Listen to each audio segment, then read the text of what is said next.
All right, I think we are live, ladies and gentlemen. Welcome to the, I don't know what this is, CHIMcast, I guess, or Classic Roundtable. We're having a discussion today on servers, what we want to play, what's best, what our experiences are in different kinds of servers. I'm here with Kargoz, I'm here with Defcamp and Melderon, and introduce yourself, boys. I'm just going to launch the stream up on my side. Hello, my name's Defcamp. How the hell you doing, everybody? Hello, everyone. Melderon here. My name is Kargoz. I'm a wowaholic. Kargoz. Yeah. Hello, Kargoz. I'm a classic wowaholic. Nice Right. to meet you guys.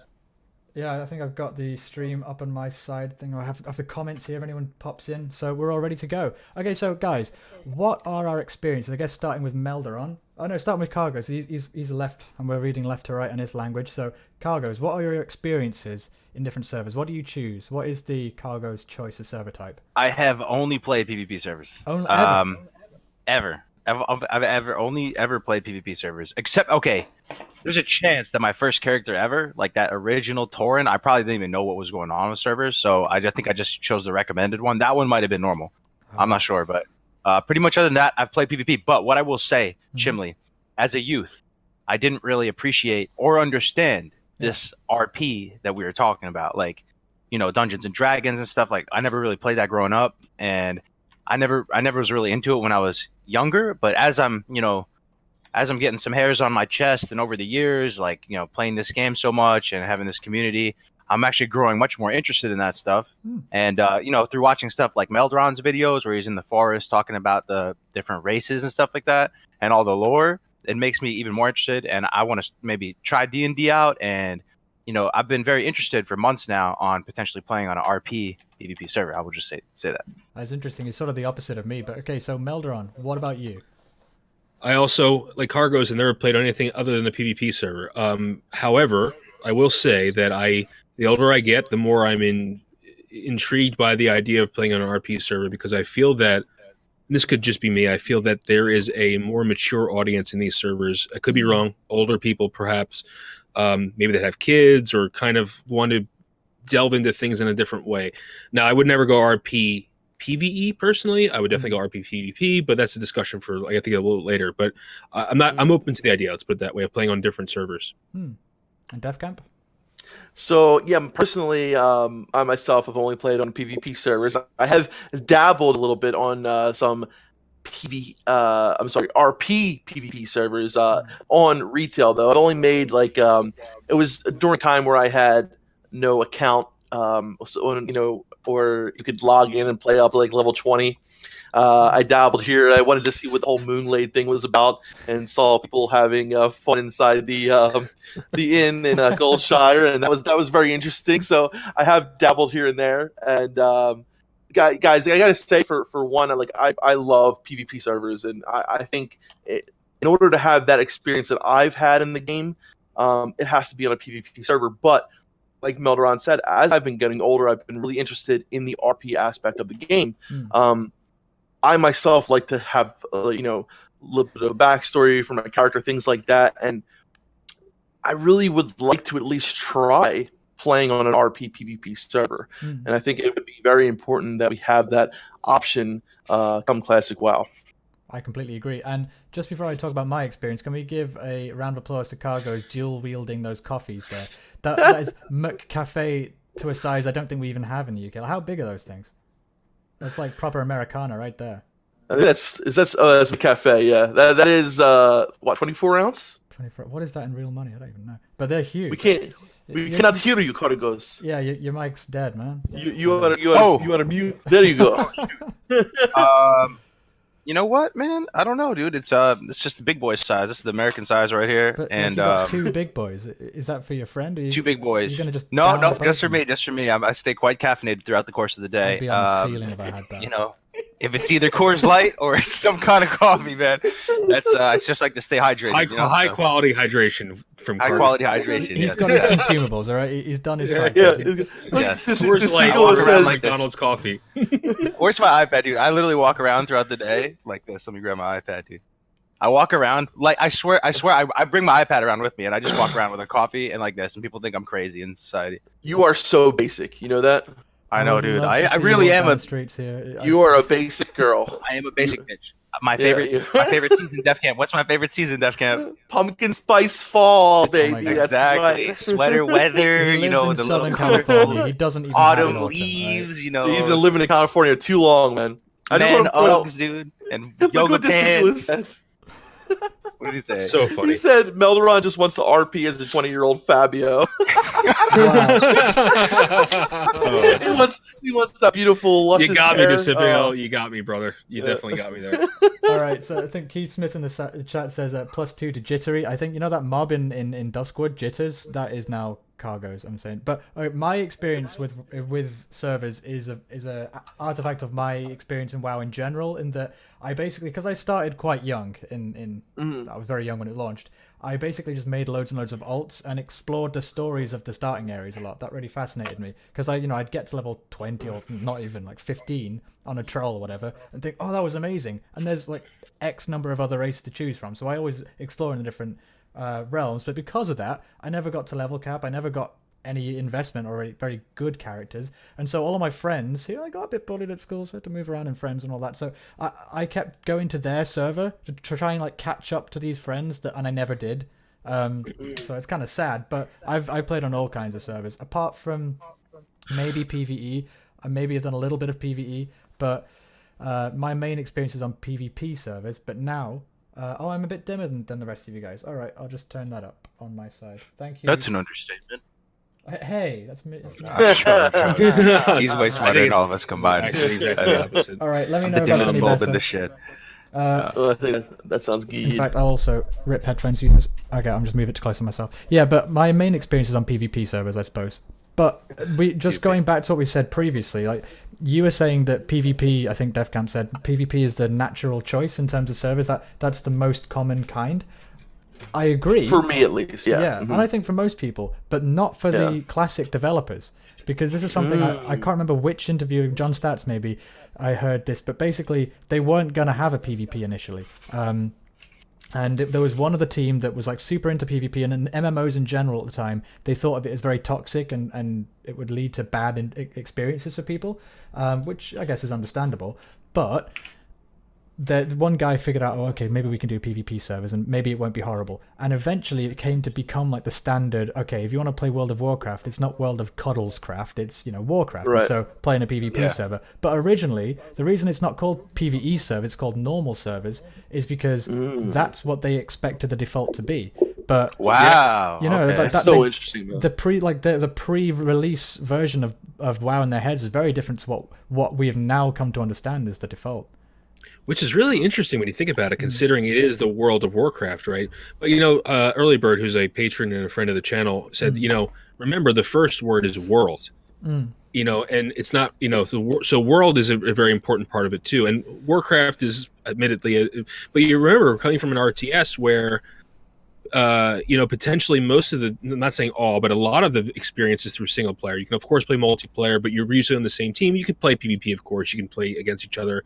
So I think they were thinking from the RTS mindset a little bit too much. And then when it got into the mainstream, people were like, "Wait a second, I can kill people, the opposing faction, whenever I want." And then I think it's just a naturally a more appealing way of play the game. But I get that people don't like it because nothing's worse than questing and you're killing a NPC and it's the last one you need and someone just ganks you, right? It's a horrible feeling, don't get me wrong. So it's an interesting thing. It really is. Yeah, I gotta say, so like on a PvE server, just not being able to like fight someone in a contested territory, I think for me is just like what totally turns me off of it. I know there are some people who like really enjoy the fact that you can go around and not have to worry about being ganked and shit like that, but I love being able to be in like Stranglethorn Vale, knowing that at any point you could have a battle just come out of nowhere, or you see somebody getting ganked, and I feel like there's a lot of just social things that you would miss out on not being in a PvE server, right? Just like someone being ganked, you can help them out. Someone grouping up with somebody else to kill these alliance that are camping this guy or shit like that. So I feel like there's so many natural things you can do, group up with people on a PvP server that really you can't do on a PvE server that you would miss out on. Yeah, I feel like make a lot of friends to doing get that the full experience of the game, for me at least in my experience that I've been used to, it has to be on a PvP server. Yeah, I agree. Yeah. But I have a question. So anybody who's played on PvE, because I don't know the answer to this question, I'm assuming that if someone wants to grief a city, so say there's a 6D paladin or whatever, and wants to grief the crossroads, goes in there, kills a bunch of NPCs. The only way to counteract that would be to flag yourself and kill them, right? That would be the Yes. only way to Yeah. counteract that. Mhm. I feel like that's potentially more griefy than PvP grief from a 60. I don't know, maybe I'm wrong about that, but I never experienced this. I never played on PvE server, but I'm wondering how often that happens. Well, Mm. run that by me again. So who tags So who? say you're in the crossroads, you're leveling as a level 20 shaman, and you're just minding your own business. Mhm. And you want to turn your quests, you kill those plane striders or whatever, and you want to turn in that quest. And you notice the quest NPC is dead because some 60 Alliance player killed him. Okay? Yeah. Now, in order for that to be rectified, on a PvP server, you kind of say, hey guys, Crossroads getting ganked, and a bunch of 60s flood in and just annihilate everyone, right? Mm. Mhm. In a PvE server, you'd have to call for help. Then they have to say, oh, do I want to flag myself or not? Because I don't like World PvP, because I'm Yeah. on a PvE server. Is that more griefy by that paladin ganking the Crossroads than if it was on a PvP server? Probably, Aha. or at least the other 60s that might come to your defense might be more reluctant to do so because Correct. they just don't even want to engage.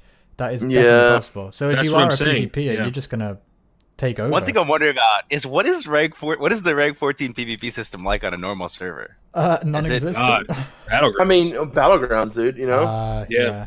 When they're all I linked. mean, most together. people get their honor from battlegrounds, in Yeah. especially.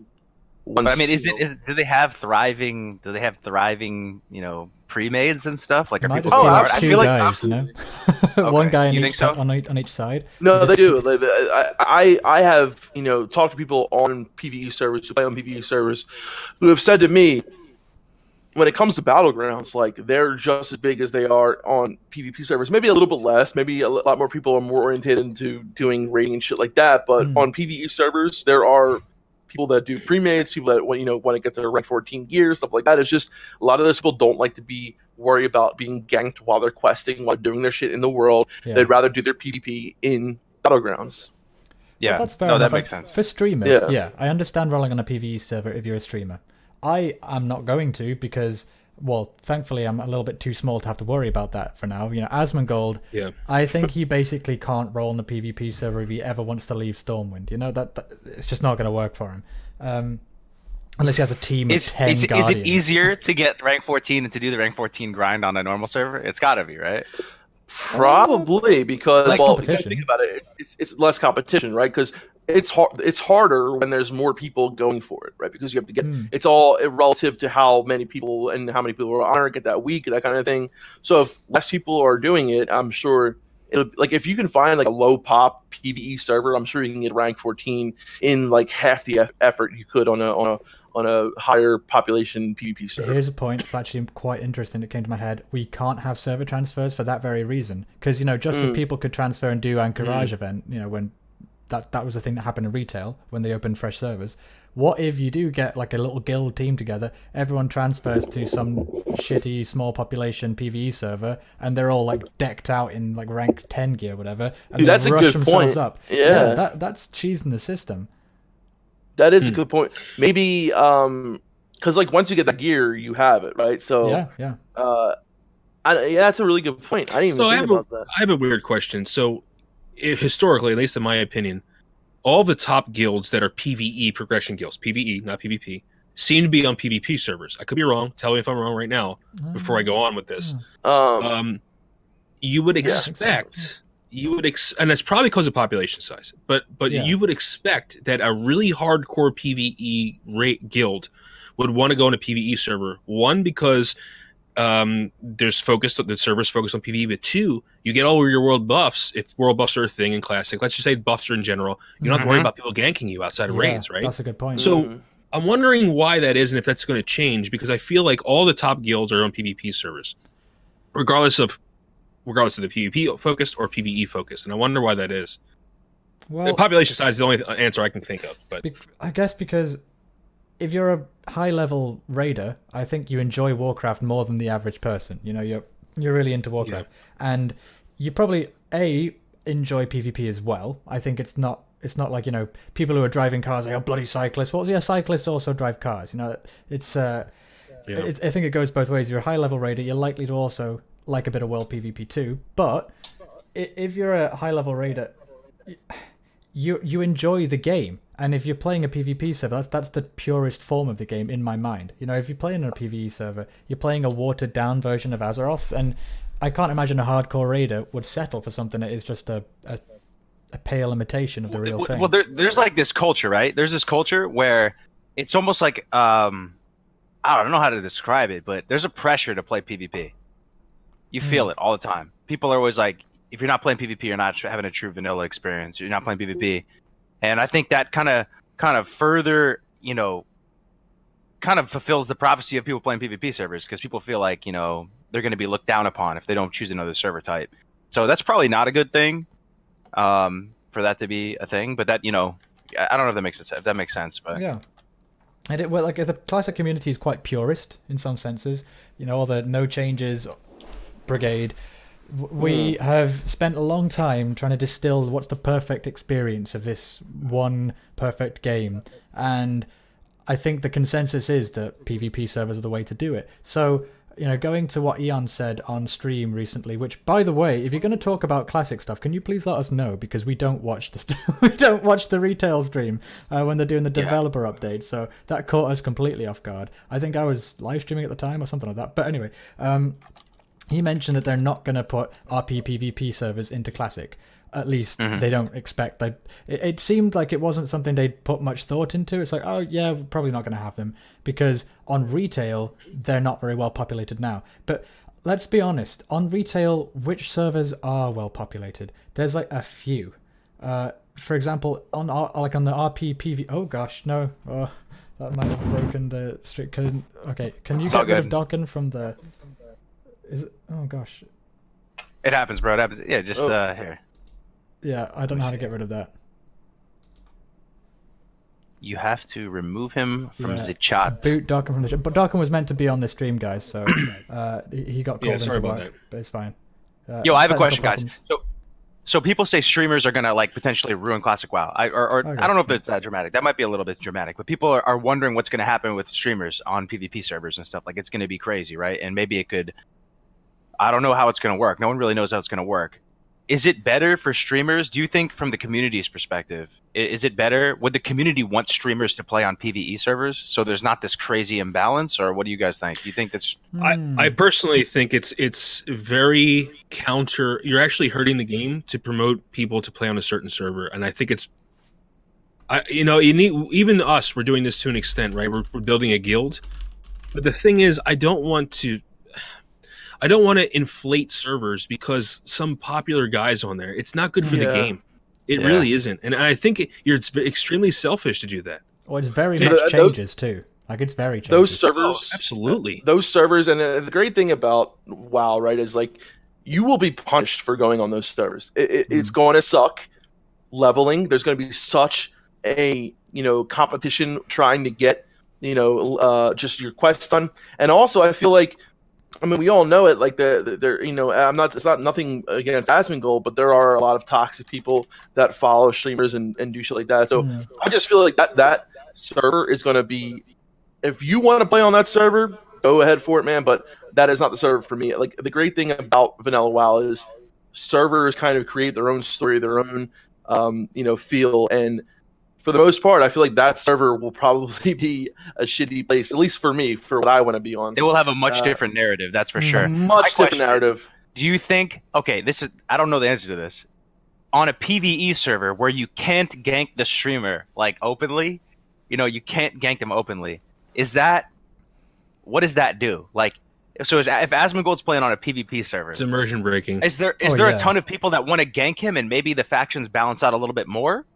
Or does him going on a PvE server make it so I can't even gank this streamer? I might as well not even roll there. Like, I'm wondering, that's a good point, actually. Yeah, I think, if you roll on a PvE server as a streamer, the other faction is probably going to be dead, because there's really no point. Especially someone as big as Asmongold. Like, if I roll on a PvE server, no one's going to give it shit. But if Asmongold does, it's different. Yeah, the server's gonna be screwed. I personally think that priorities are important here, and I think the number one priority for anybody who's a streamer, a content creator, is the health of the game. Everything else comes secondary. Everything else comes secondary. Your own personal money, whatever you gain from it, that is secondary to the health of Classic WoW. And if you're corrupting that health by perhaps inflating a server's population, in my opinion, and it's maybe an unpopular opinion, I don't know, man. I don't think it's right. No, I think you're correct. But I think it's a self-regulating problem in a way because, for example, you guys are all Americans, so you can play together a lot easier than I can play with you. And I'm pretty sure you plan to play on the same server if you can, right? Yes. Yeah. So effectively streamers, because obviously with streamers, they generally tend to know each other and like each other and want to play with each other because, hey, that's good content. But also we genuinely like talking to each other. It's fun. I'm sort of sad that I'm not going to be able to play with you guys probably. But we might have some guys on the EU server, so. Okay, cool. But because of that, the tendency for them to all bunch together, they will probably make their own containment servers. So if you want to roll with streamers, there'll be a couple, like a handful of absolutely jam-packed servers that are all about streamers. So you'll have like 10 or so streamers that are all over these certain servers. But the rest of them aren't going to have that. There are probably going to be a lot of servers where there are no streamers because the streamers will all want to cluster together, I expect. Yeah, I think I so. think there will, and the question is, right, because like how many servers will there be? I think they're probably going to launch with a certain limited number of servers, and then they're going to see what's going to happen is like, I honestly think they're going to launch with, they do this all the time. There's not going to be enough servers, right? It all depends on what the cap's going to be. Hopefully the cap is somewhere, personally, I want it to be between 2,500 and 3K. I don't want it to be any more than that. I think that is the magic number when it comes to server populations in Classic WoW. Yeah, I completely agree. Now, the big thing is, right, if they have only 3 servers per area, like say East Coast, Central, West Coast, there might be 2 servers that are potentially capped, 1 server that's about average. And the question is, right, like say a lot of these people play on these servers where we're gonna have fun, we're gonna go on this server where Asmongold's playing all these people, and then they're like, shit, I can't get anything done, this is horrible, this sucks, I want to transfer. Right now, what you said there, like how we can't allow server transfer, I think the smart thing would be able to do to maybe allow server transfer in like the first couple weeks of the I mean, they can timeline. just re-roll. I like what Chimley said. He said could it's a just re-roll self-regulated too, problem, right? So how many people does Asmongold have when he streams? Like thousands, right? I mean, like what, tens of thousands? Like tens of thousands. Like there's only 2,500 people on the server. There's only so much damage that can be done. Right. Potentially, I agree. Yeah, and then also, okay, imagine you're one of those 2,500 people, and you're like, oh, Asmongold is going to play here, and you make a character, and the starting zone is just like absolute cancer, can't do anything, gameplay experience is ruined. You'd leave, right? You'd leave, and it would kind of regulate a little bit, like what Chimley was saying. And hopefully, I mean, there's still probably going to be definitely, probably more people on his faction, but maybe it's not going to be that bad because there's a hard cap with the server, and if people are having a shit experience, they're gonna leave. But in Asmongold's defense, I don't believe he's actually self-promoting that. Is he? Is he actually saying, "Hey guys, roll on the server with me"? No, or is it just people doing I mean, like Mixu says in chat that Asmon will be a 100,000k Andy come launch. He's got no control over that. Yeah, he doesn't. I'm not saying that he does. So I should reverse what I previously said. If people are doing it on purpose, that's the issue. Asmongold, I don't think is doing it on purpose. He's kind of just saying, "I'm playing Classic WoW," and then someone's going to find out what server he plays on, and then it's going to, boom, it's going to just explode.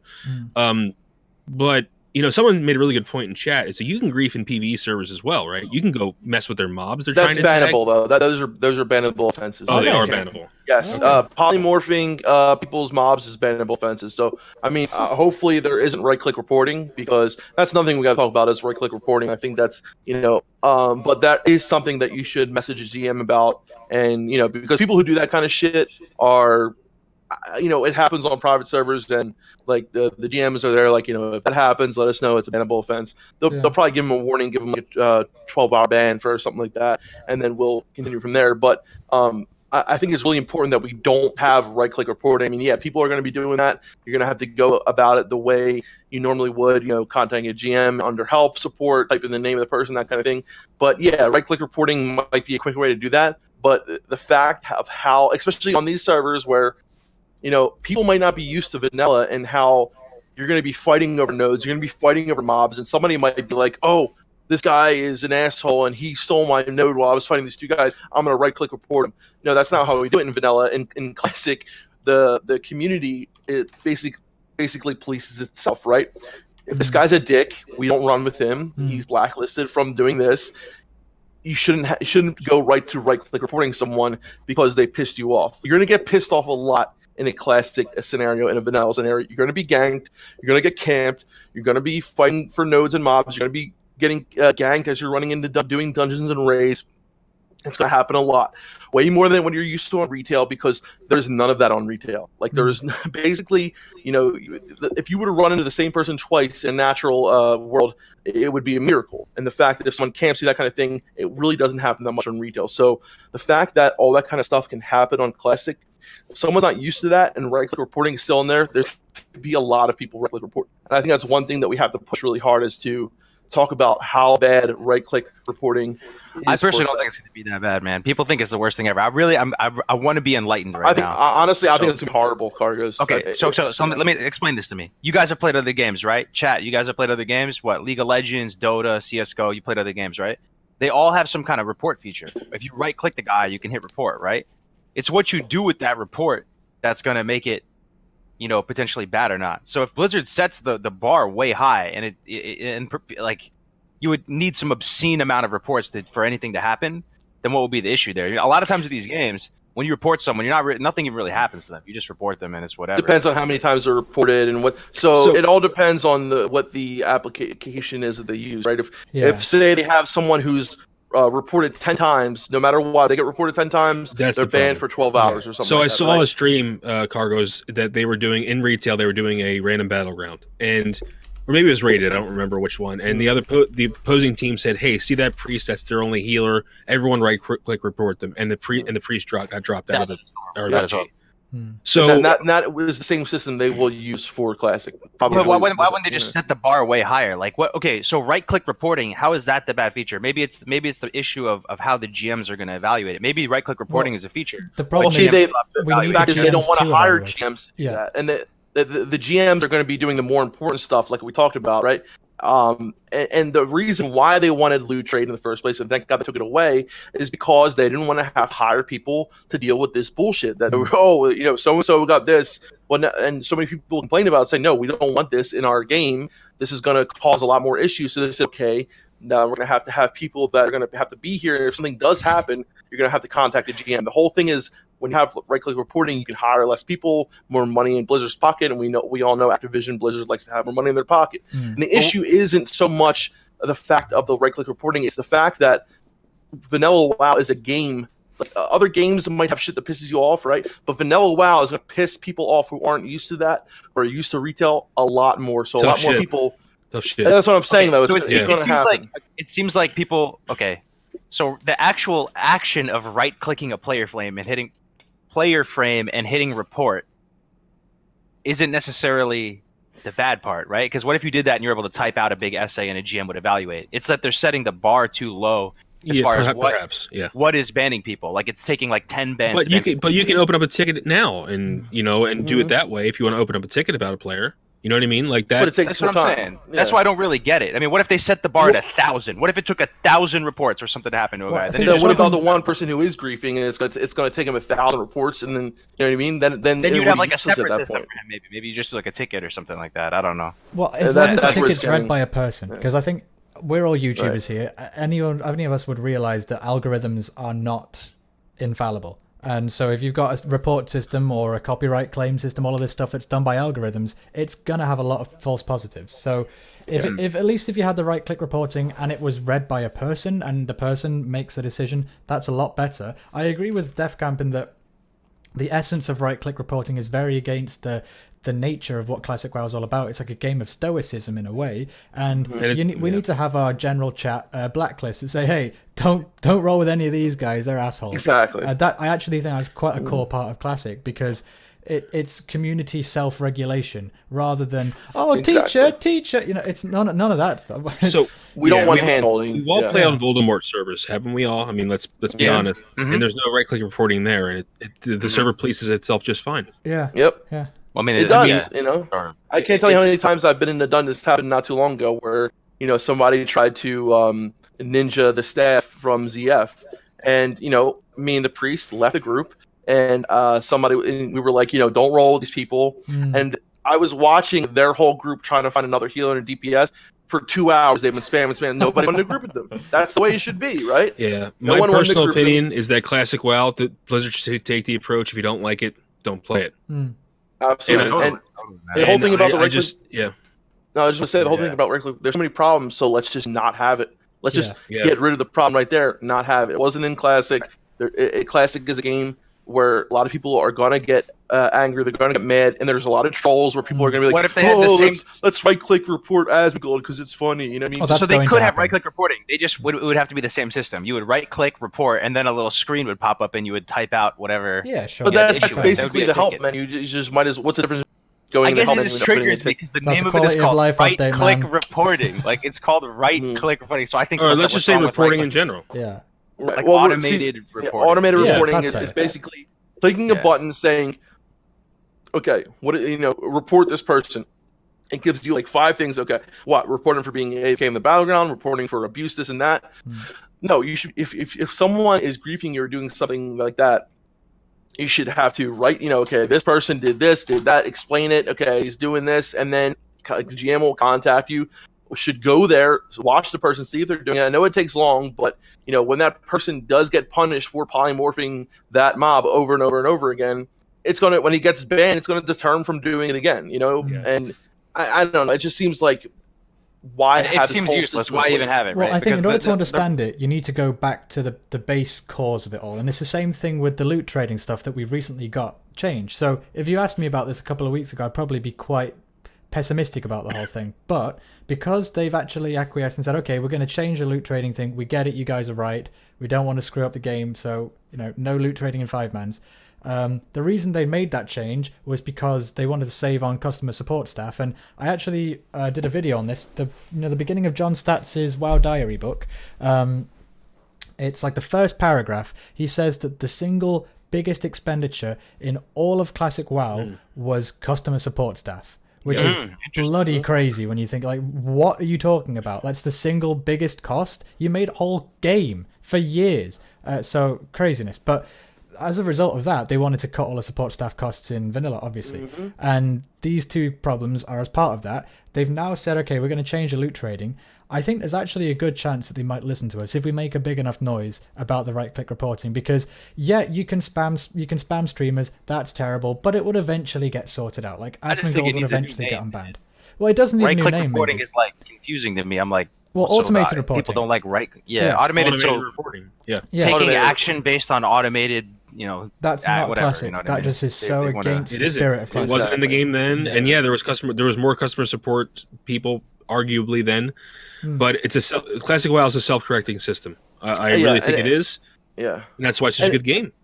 And the so other true. thing is, the reason why I think there were so many customer support things because there was a lot of bugs back in Classic. A lot Correct. of people getting stuck in places. A lot of people getting fucking not getting gear, this and that. And I think that's where it stemmed why there was so much customer support because there were so many bugs. And I think the fact is we're not going to have that many bugs. So in Classic, hopefully, so the need for that customer support in that aspect, you hopefully won't be there. We're going to need customer support for things, minor things like, okay, it will happen. Someone will loot the major domo chest and, but luckily now we have there, but, oh, that's right. There will be loot trading in raids, but there will be someone who gets an item like, oh shit, this, that, and the other.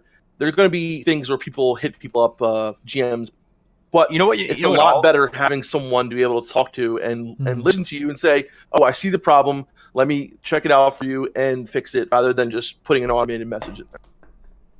Okay, one thing that all these things, like when you look at it from top down, we look at the no RP PvP server, we look at the loot trading decisions, we look at right click reporting, all of like some of the main gripes, right?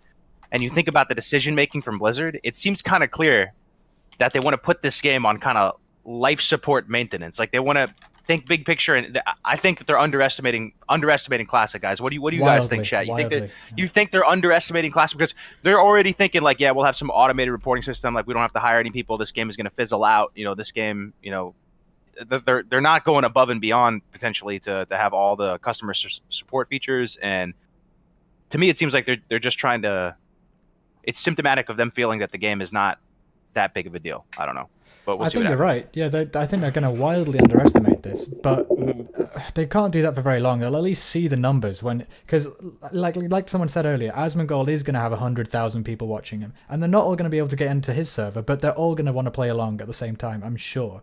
And a lot of those people will have WoW accounts that they can just resub to, and then instantly they've got Classic. It's going to be ungodly huge. None of us are going to be able to log in. Let's just all face it. It's going to be chaos on the servers. The launch is going to be messy because they're going to underestimate it. I mean, I think we're already seeing that a little bit in terms of, okay, cut down the customer support staff, and maybe they're coming a little bit back towards us now with this loot trading change. And like I say, I think we should continue pushing on the automatic reporting because at least with this Classic team we've seen so far, they listen.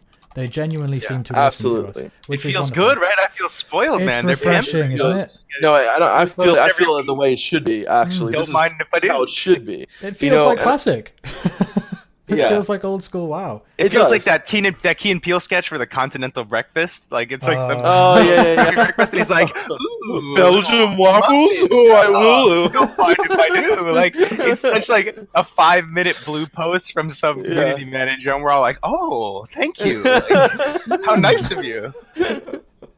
Dude, I gotta say though, like I'm kind of glad that if they are looking at it in this in a lower way or not so big, because I think if we the whole thing is right, if it stays under the radar of Activision's radar, right, and we have the Classic developers really having a good conversation with us right now, then I want to stay under that radar because I think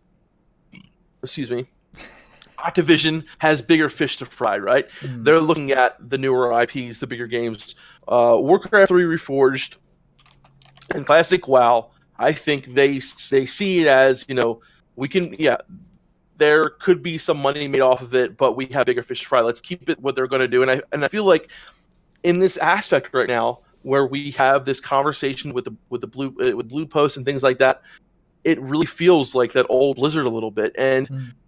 If we can keep that going, I'm just afraid that when it does launch and Activision sees the numbers, if we are right in how big it will be, then that might change. I hope it continues down this path, and I think that and the great thing is and I said this in our GMA the other day, the great thing about Classic is a lot of us are on the same page. When retail, so many people have different ideas of what they want, right? Yeah. This guy wants a purple horse. This person wants a green sword.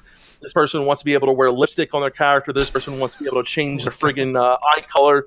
And it's so ridiculous. Isn't that what they're doing, dude? Aren't they going to make they're changing eye colors. They are literally doing eye colors and shit like that.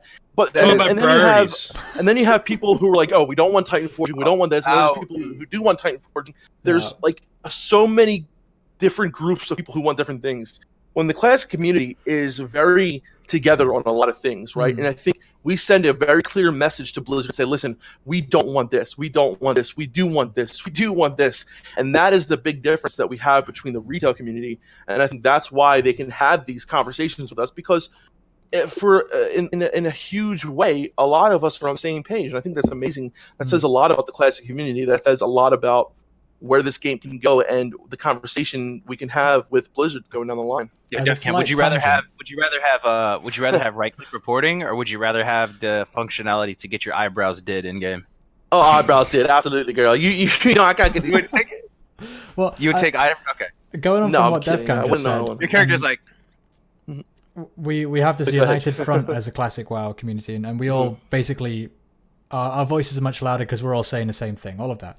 I think, just as a side point, when it comes to BC and we all start discussing, okay, well, we've all cleared Max now, is it going to be BC in the future? I would advocate for changes, because I think the stuff that we like in Classic, not all of it is conserved into BC. I'd like to go to Outland, but this is a discussion. The problem with that is, real quick, I think the issue with that is, though, Chimley, is that the maps were created for flying mounts. True. Yes, they were. Yeah.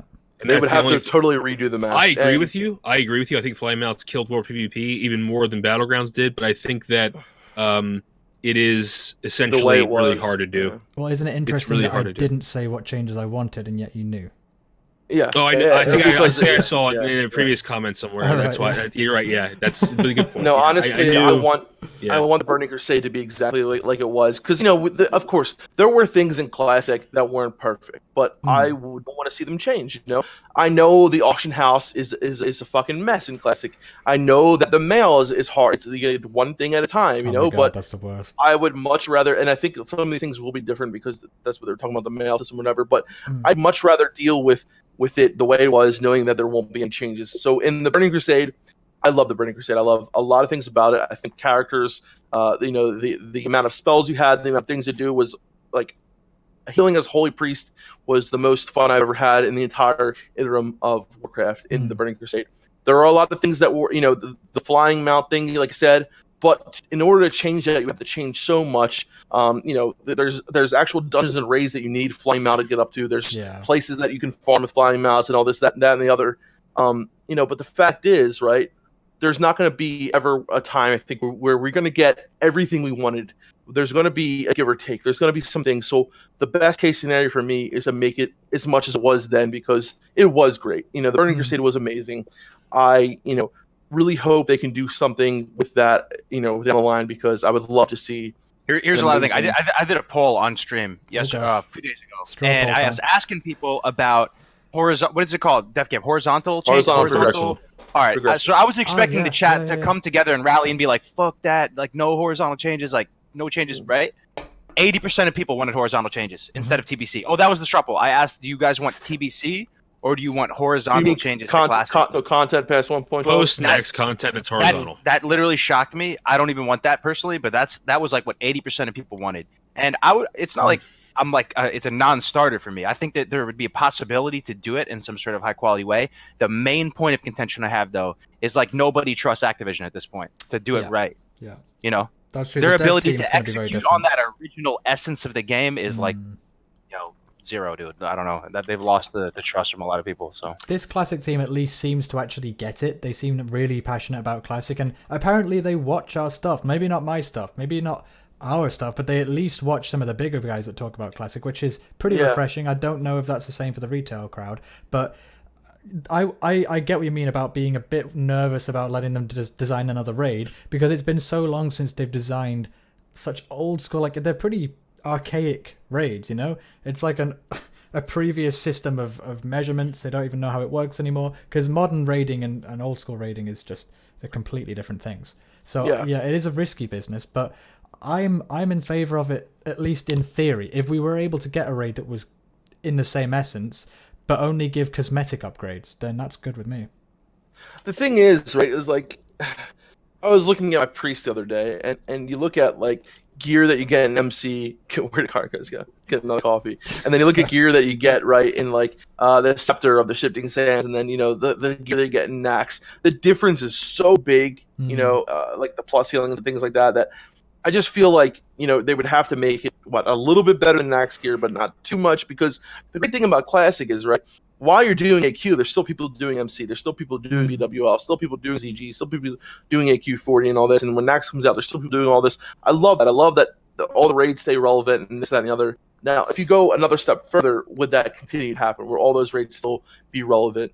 And I think there's a lot of unforeseen things. That's what scares me about post 1.12 content. Are they going to try their hand at balancing classes? Are they going to try their hand at doing other things, this, that, and the other? And like, I love, and Melderon and I talk about this a lot, the three aspects of the game we try to balance is PvE, PvP, and the leveling. We have a shaman on stream, everyone.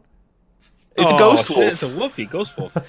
and like, will that change when we get past the 1.12? So that's my issue, is the unforeseen things. But, that's with anything, I guess. Yeah. It's a good dog. Look at that cute doggy. You want changes, Bear? You want changes? No changes. He's like, I want changes. Changes. Eating a microphone. So I guess I real quick, I think we did a really good diversion, but we went. But I think maybe we should talk about pros and cons of each server type. Yes. Yes. This has been quite a lengthy diversion, but yes. Do we want to ask people what they're going to play?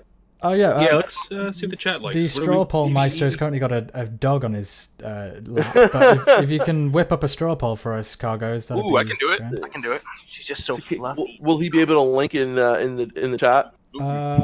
Yeah, I link it in my chat, and that should be fine. Okay. Stop. So I guess the question would just be: is what server do you plan on playing on? Right? Yeah. PvP, PvE, RP, PvP, RP, PvE, yeah. or RP, PvE. Yeah, and I'm sure we're gonna get a lot of PvP. I know that, but I really want to know how many of you guys, if And be any, honest, what would you be your Yeah. ultimate choice? Don't pick Like- just because everyone's going to pick PvP or whatever, you know. and even if you plan on so we're talking about your main your main server is you plan on a PvP, right? Okay, so RP, PvE, PvP, I want to know also when we go past this, even if you plan on maining on a PvP server, would you even plan on dabbling here and there on an RP PvP server? Because that's is RP its own server? Is it normal RP separate? It is separate. Yeah. Normal RP, Yeah, so PvP, and so it's RP. normal PvP. But RP, I think that's just that RP, encapsulates PvP. the whole thing. Normal is PvE, Mm. where that literally is not the case. The normal server for most players of World of Warcraft is not PvE. And so I think if they change that perspective in their head, and so normal was actually PvP servers, it would all make a lot more sense, at least in my head. See, I think Blizzard screwed themselves, right? I think as soon as they mentioned RP PvP on that poll, on that video, now they're going to have it because now the attention is on RP PvP. Yeah, That's right? true, man. In They my should've Just opinion, the fact it's that the they purest even form of mentioned it WoW. and brought it up is that they're going to have to wild have theory it. that just kicked me into remembering this. Right. What if the whole loot trading fiasco, saying they want to incorporate loot trading, all this stuff, was a false flag to get people on their side? It's a Think about that. conspiracy, deep state. They planted the idea in our heads. We're making these changes. People went nuts, right? And they said, we're not making these changes. And everyone's like, oh, we love you, Blizzard. Just think Cue about the that. X-Files music. So basically, Bush did 9/11. Yeah, right. Exactly. Yeah. Inside job. But I don't know. I just had that thought. Well, maybe.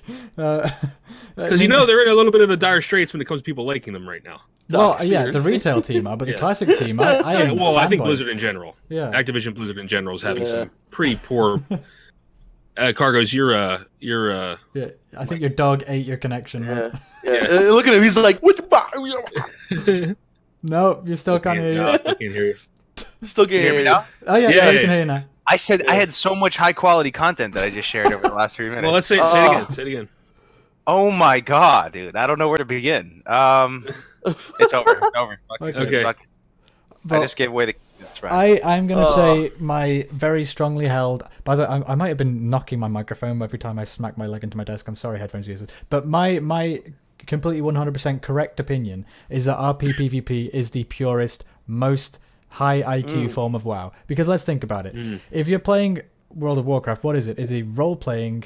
Is it RPG, an MMORPG, so massively multiplayer online role-playing game. So play a role-playing server because you're playing a character. But You're not- why is that even necessary? If the game is a role playing game, why do you have like a role playing game within a role playing game? Shouldn't that's a good PvP point. just So- be That's a good point. a role playing PvP? Because the purists don't like people running around with guys named "I'd love to spoon" or whatever, like as their names. Yeah, and I that's have true. to admit that bothers me if you don't take some time to think about your character's name. It really bothers me. And Would you that's say my name is okay for RP server? Well, Defcamp. it's a randomly generated name? Yeah, of course. Yeah, it but has some to people be. might not know that. They're like, oh, your It's name's true. definitely Camp. You know what I mean? Yeah. It's not like Defcamp my butthole or something like that. Like Yeah. that No. might be a little bit.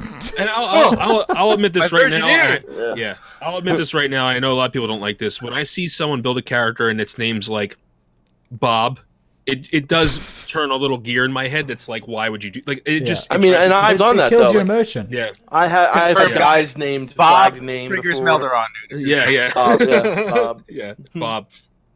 Oh, if it's God. like Thaddeus, okay, that's more of a it has biblical roots. I'm not. That was my name because that's very close to my real name. But yeah, but I think if you're gonna have this RP thing within the game, the RP server, why would you ever have an RP PvE server? It doesn't make any sense. If you're trying to role play, you're role playing in a world where there is no Warcraft. What is going? It's a world of Warcraft, and you're role playing in it, and yet there is no Warcraft. That doesn't make I see any where you're going. sense. If you're trying to role play, surely it has to be a PvP server. Yeah. Could you imagine going into Stranglethorn Vale and not have to someone killing you? Like Yeah. that just doesn't feel right. That's I've pretty never even immersion breaking for experienced me. it. Yeah, You know, I understand a lot of people don't like to be bothered while they're leveling, but if you do like that, then and that's your Oh, opinion, that's a whatever. big But pro. like, Oh, let's admit it. I mean, it's a pro. I it mean, is a pro. It is a pro, but to some also people, yeah. to some people, like I'll admit, when you're in your Hillsprout fields and you're trying to kill those friggin' guys, and there's 6 Alliance hunters stealth in the trees, it does become a pain in the ass every once in a while. But then when you get geared, get a little bit of gear, and go back there and kill those dudes who are camping all those people, it's so amazing, And I feel like it's just a whole aspect of the game that you're really just keeping yourself from. Like, yeah, it could be a pain in the ass every once in a while, but could you to me, imagine I've had- Stranglethorn? Like, you sat there, the Nesingwari camp. It's like lovely hot Yeah. weather. You got like the mosquitoes in the air. Okay, they're a bit shit, but you just spray them and they go away. And then you're in a RP PvE server. You're just chilling there as a horde. He's talking to a dwarf. You're like sat there and like recliners of pina coladas. This is not WoW. The role playing No. server is. You engage in honorable combat with like a slash duel, and then Yeah. you fight. Yeah, this is not WoW. This is like But some other game. But I'm saying, all right, Chimley. So this is what it comes down to. So I said that before. Like, why do you need RP PvP within the it's already a role playing game. So why would you need those RP? But I feel what Melderon said in response. Some people are more into the RP, and then some people want nothing to do with the RP. So that's why they created them, right? So when I'm thinking to myself, I've never played on an RP PvP server, but if you followed my channel and my streams, I've been saying for months now that I was debating and kind of low key wanting to play on an RP PvP server. And why is that? Why is that the case? That's why I think this stream that you're doing right now here is valuable, Chimley, because why is that? Because what people have been telling me, the feedback I've been receiving about what the difference between an RP PvP server is and a PvP server is you're going to, generally speaking, as a gross overarching generalization, find people that are a little bit more mature, a little bit more into the role playing, and a little bit less hyper competitive, kind of like a little bit, if that makes sense. You see where I'm going with probably. this? Like, I think. Would you say it's more casual oriented then, Kargoz? Is that more what you're saying?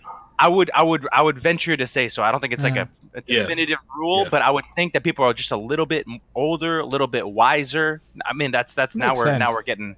I don't know. What do you guys think? It's clearly like the focus isn't only the PvP performance, which. So yeah, I think you're right on that. But the maturity thing can be. Yes, in some instances, no in others. Like, what the pros of RP servers, well, the first con is like, don't go to Gulcher. Like, just leave it alone. Have that little containment zone. Keep the weirdos in the inn there. Just don't go in. That's the thing, though. If I'm playing on a server, what if you just had? What if Goldshire was okay? So if you're playing on a regular PvP server, Goldshire is just another place that you can go buy ice cold milk at. Yeah, it's just another inn. Oh, now I'm thirsty. Even though I would never partake in the furry shenanigans that go on in there and make the little profiles and all that. Too many druids. Low key, it's kind of cool that my server has like weird places like that have like a little narrative to them. Even if I never went in there, I could still probably appreciate and joke about the existence of Goldshire. What if that's not in the game? That's precisely what I'm getting to. Why you would potentially want to play on an RP PvP server. I want to say something, right? Like a really cool thing that keeps us all together in this game is like, and we said this before, when you meet somebody out in the real world that plays WoW, you have this automatic camaraderie with them. You're like, oh my god, you're my bro. I love you. Like that's awesome. We can talk about WoW now. And I feel like the camaraderie that you get in an RP server is everyone is really interested in the RP aspect of the game. So you have that even more intensified camaraderie between these people on this RP server. So I feel like it's that sense of belonging, that sense of family that you have with the people on your server, especially on your faction. You get that a lot in WoW when you're playing with people even on a PvP server. So imagine that intensified on an RP server where you have more in common with these people. You have backstories that you're talking about. You have these things that you feel really connected to the people that are around you. You feel maybe more open to talk to these people because they have the fact that they like this nerdy thing about the game too. They like the lore. They like the RP. I feel more, open to talk to these people now because they're my bros. You know what I mean? And I think that's a great thing that happens on RP PvP servers. Yeah, and also you can, most of the time that I've been on RP servers, like my main on retail now is on an RP server. It's because I joined Talius and Evertel's guild and they were there already. Oh, nice. Yeah, and they're super nice people, by the way. But they are. Yeah. The thing is, I've never participated in RP there, and most people don't. But you can go into Stormwind and like sort of see it peripherally. Like you'll be just going around doing your business, and there'll be people like slow walking and talking to each other in like say chat and wearing nice outfits and doing stuff. And you think, oh yeah, cool. I'll just like sit down and watch and observe for a bit and then go off and do my raid, whatever it might be. And I think that's my favorite bit of RP servers is that everything else it feels like the world's more alive. You know, it's not people running from one instance to the other. It is actually an MMO at this point. You can see stuff happening. I tell you what, guys, when it comes down to it, I am absolutely going to have most likely my main probably on an RP server. On a PvP server. But I 100% will have a character on an RP PvP server. And if I really like I will join you, man. I will join you. Sorry. I'm saying, dude, I absolutely will have someone because, guys, I think there will be RP PvP servers. Just like I said, just the fact that Blizzard even talked about it that day, people are going nuts about it now. It's on the topic. They're like they said, if there's enough demand for it, they'll think about it. I think the demand is coming up. I will 100% make a character on RP PvP server, and if I really enjoy it, and I feel like that server is just a connected server that I feel really like at home to, I might consider playing on there. More than on the PvP server. Who knows? Like, I just want to be able to have that option. Why would you not have that option in the game? Because they said it was too main niche. on it. I don't care. That's what I want my main to be. I don't think it's niche. I mean, look at the people here. We already have people say they want to try it. I think the fact that we're talking about it. I think they underestimate the amount of people that would at least try it. I mean, just have one server, like one or you know what I mean. What's the harm in having That's one true. RP? I don't understand how it works on the back end, but what would it cost? Does anybody in the chat know about this? Like, big brain stuff. Like, what would it cost them to do one server that was RP PvP versus one? Does it cost them more? Probably nothing. I feel like it'd be back the same. in the day. They had separate server blades. Like they auctioned them off, and so you can buy a server blade of whatever it was. Yeah, but just one, dude. You tell me there wouldn't be enough people in all of Classic WoW to populate one RP PvP server. But I think they probably do virtual servers now. Like it's probably all on the same cards. That it don't have to get a new piece of hardware. It'll probably just be like a programming thing where they have an artificial like partition of the disk or whatever it would be running. So they might have one blade that has 10 servers on. I wouldn't be surprised. So Kulex asked in the chat, he says, I still don't quite understand what RP PvP does differently than regular PvP. Like, I imagine people talking in character, but does the warfare change dramatically? I think the brand RP PvP will generally attract a more casual audience and an audience a little bit older, a little bit wiser. Maybe people that played old school D&D, because that's kind of like more in vein of that. Like some of the the younger people, even my age and younger, like we didn't really do that. So it could draw like-minded people.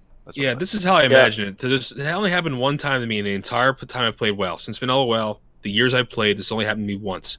And I think this might be what it's like in RP server. I don't know. Correct if I'm wrong. I was in Desolus on my warrior, probably high level 30s.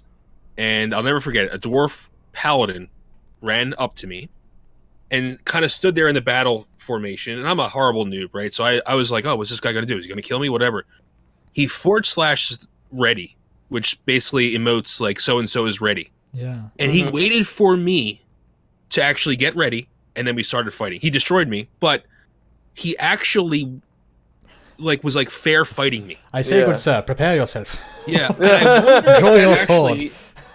I wonder if that actually happens. Does that happen? Right, because he's a paladin, he's all about justice and equality and all that. And I think that's awesome. And I really feel like, that was a great question, by the way.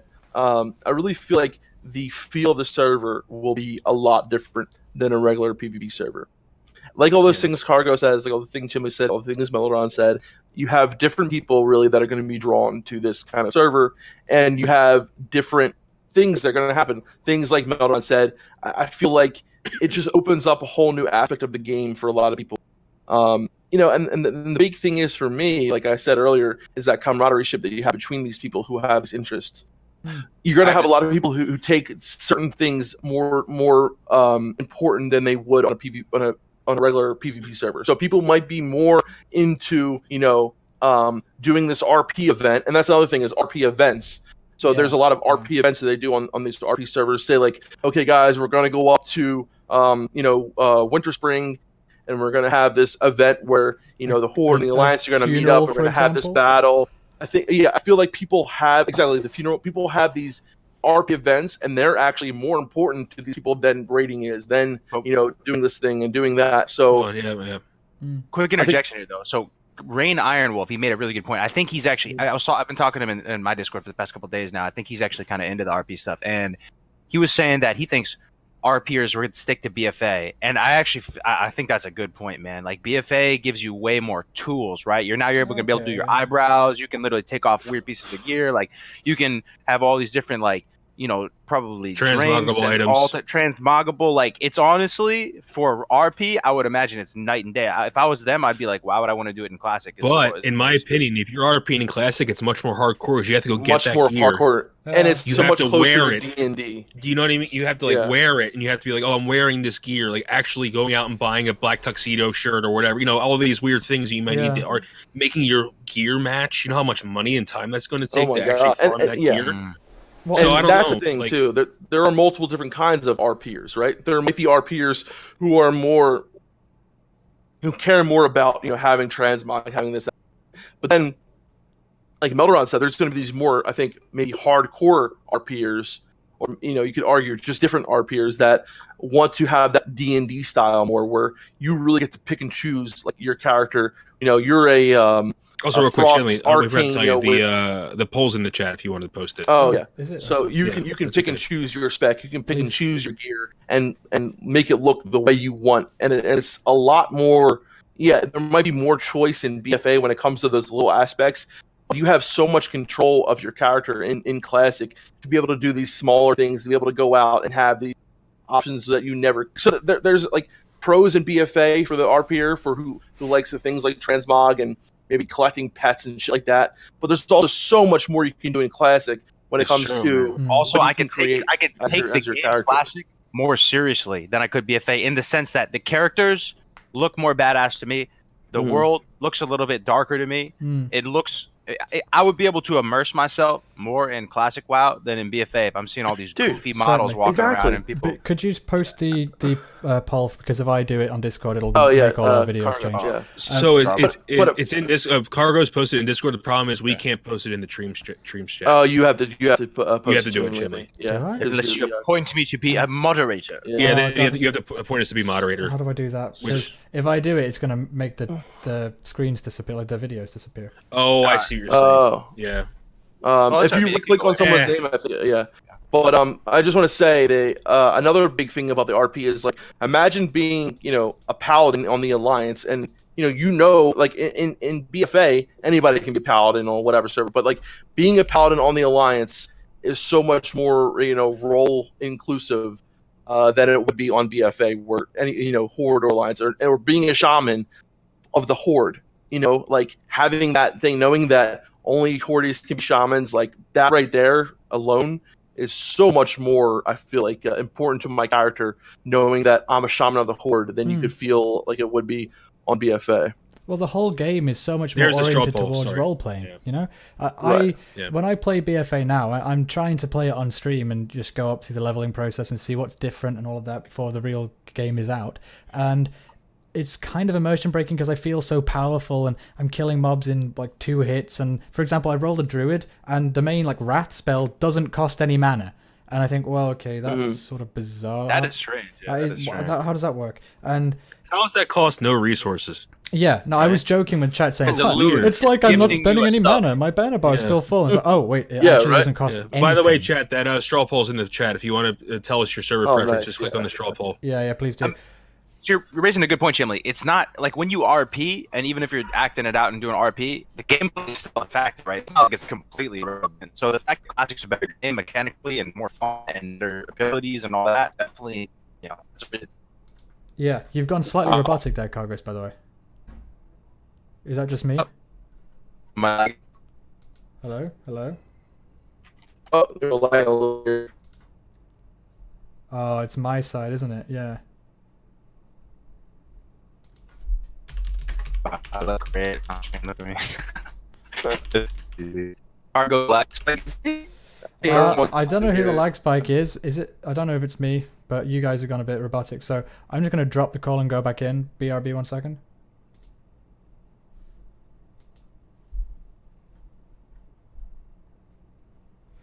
Sorry about this stream. Hopefully this gets fixed. Please bear with us.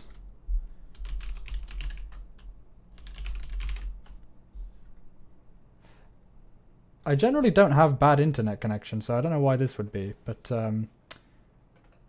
I guess maybe my girlfriend's streaming too much Netflix. We'll see.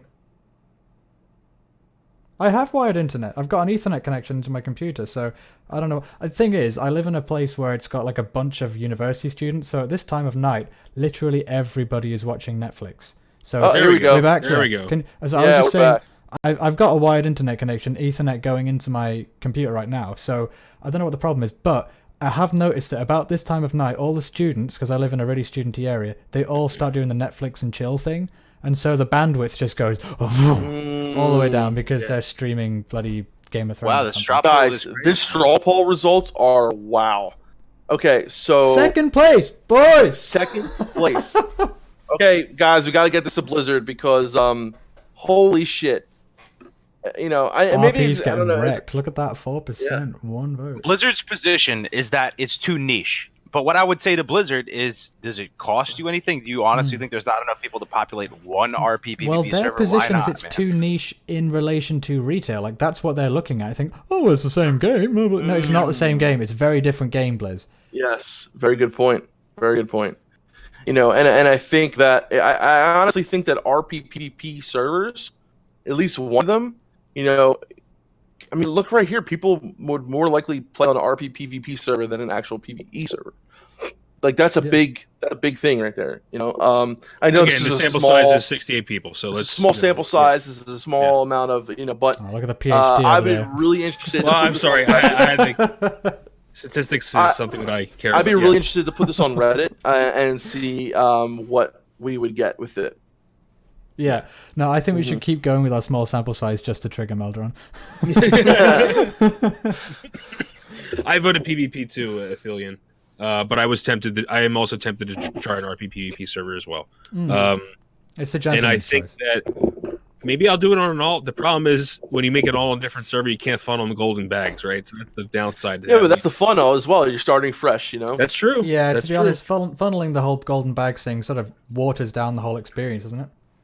That's a good point. So That's a good my point. shaman right now has like probably like at least 500-600 gold worth of gear on him right now. Probably more than that. He's level 39. funnel from his 39? priest. Yeah, How do you I've even got buy that much I just gear? got Ravager on him. I got the gloves of Unholy Might, the epic gloves that give 1% crit, 20 attack power. I got it all enchants on him.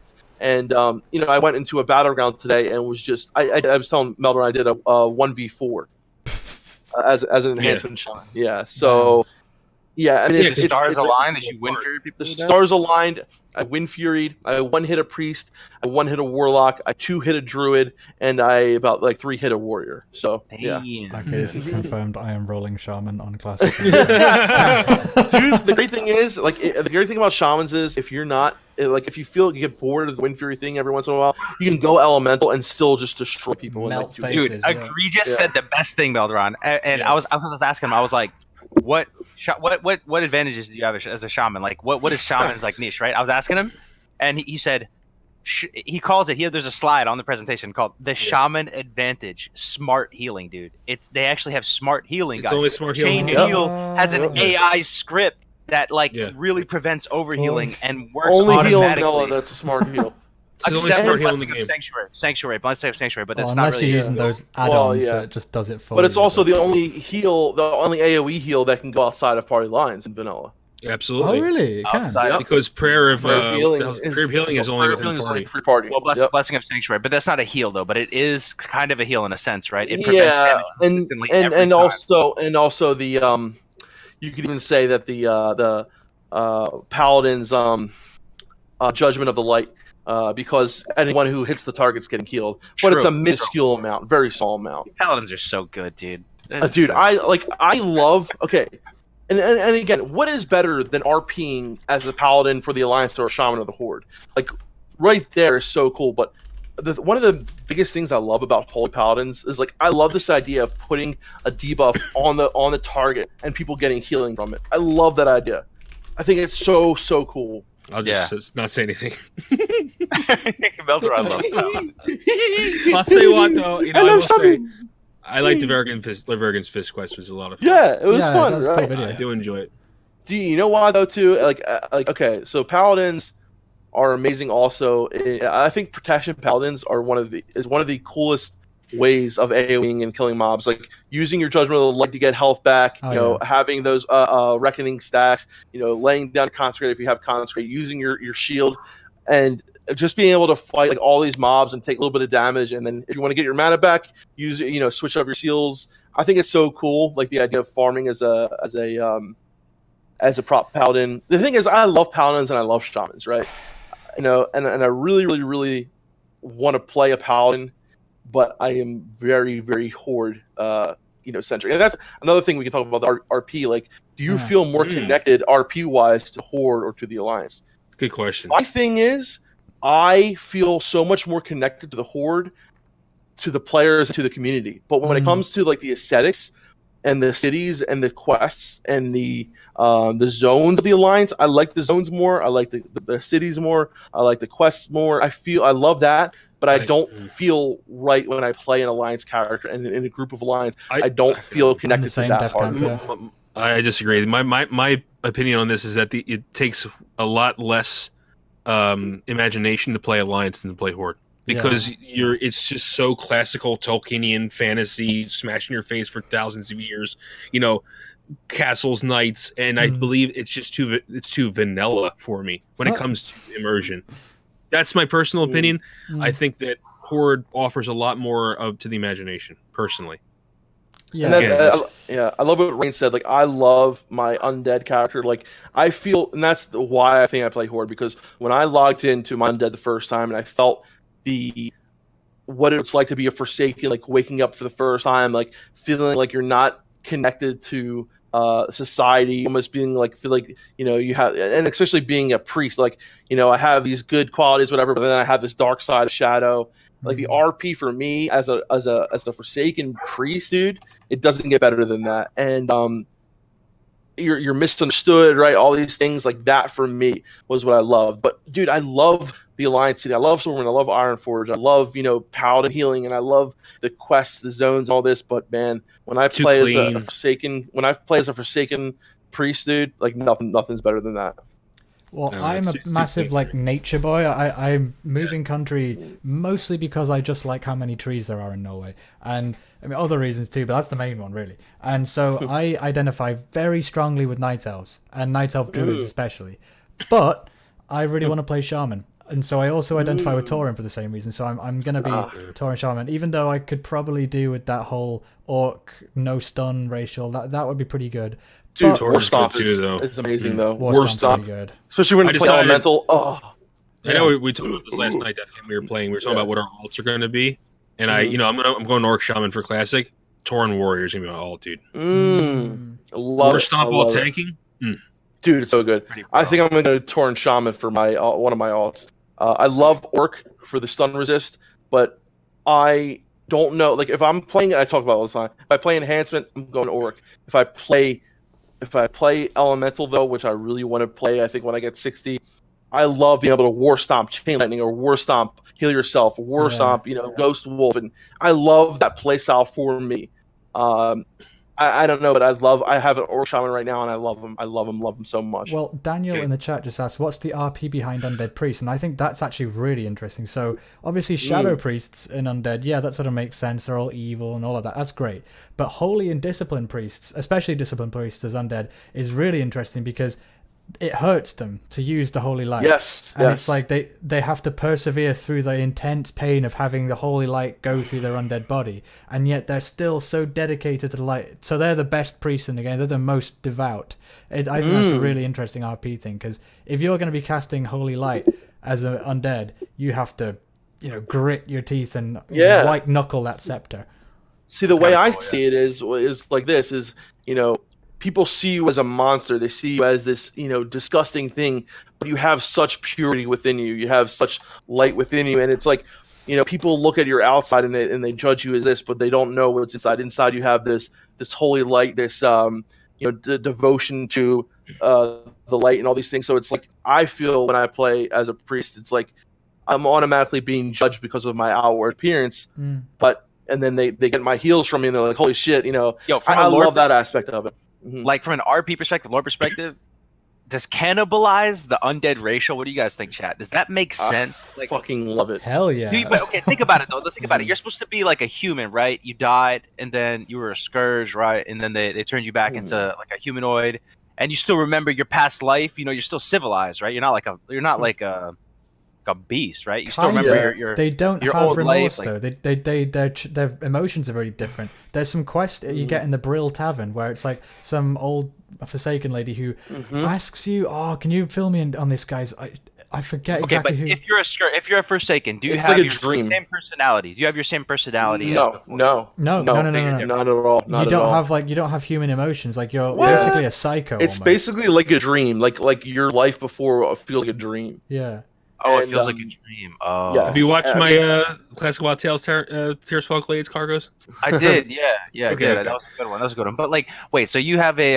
I do remember that. Yeah, when you're coming out of the crypt. Yeah, you were saying it feels like a dream. But it still made you that video that you made, Melderon. It still made it seem like you still remembered it though. I There think you are parts, definitely I think, have yeah. ties to your previous life. I think I wouldn't say insanity, but I would say there's definitely a skewed sense of reality. I mean, it's think about that. You're dead. You literally came back. But I don't know. I have You some more ever watched questions. Doctor Who, We're off this Kargoz? train. But You ever you're watch still Doctor able Who? to create. I haven't, but my girl did. Okay. But basically, you still have like a city though. Like you still have little jobs. Like you still have a guy who's a bat handler. Yeah. You still have a guy who's like just That's what I'm saying. Like with a Doctor reagent Who, vendor. he regenerates, becomes a new person, right?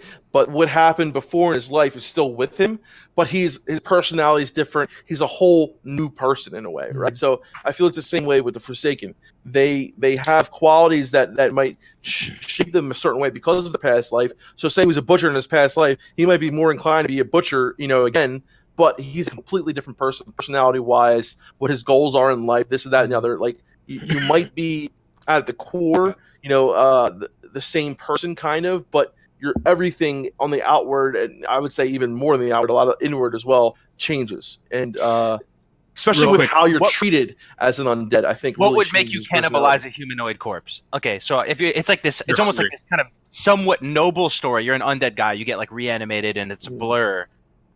But eating an undead corpse, like just eating it, like just ripping the flesh off Or of a humanoid, dead yeah. human, like that doesn't sound that noble to me. That kind of sounds kind of just like gross and unnecessary. Like I wonder why that's a. See, the guys who can't deal with that go right back in the ground again.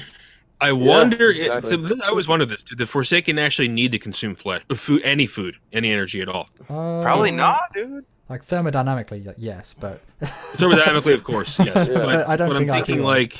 I mean, I drink a lot on my priest, so I mean, Did they have organs and stuff? Like, do they have exposed bone and stuff? Like, I don't even know if they have organs. all I know is my priest drinks a lot of water. Does anybody know in so, chat if they're Drink a fans lot of of the books or the? Well, Yeah, a lot of soy. The He loves first ever soy. quest you do as a Forsaken character, like the Crypt Keeper dude, he basically quizzes you. It's like, hey, are you freaking out? Wake up. Okay, it's all normal. And if you're freaking like, oh, I can't do this, man, this is too weird, they'll just like kill you and put you back in the ground again. The one seriously, the ones of them It's like that like Spartans. yeah, if you leave the starting area of the Forsaken, like, oh yeah, that one, he's good for the army. That's basically, I think, how to do it. That's I kinda cool. agree. That's kind of But cool. so I wanted to say, Grace. So if you guys don't know Grace for Days, he makes excellent content over his channel, Grace for Days. He has a question. I want to hear what you guys think about how much personality plays into your race, class, or faction. More often than not, the people I know who play WoW seem to fit the stereotype of their character or faction. Do you guys agree with that?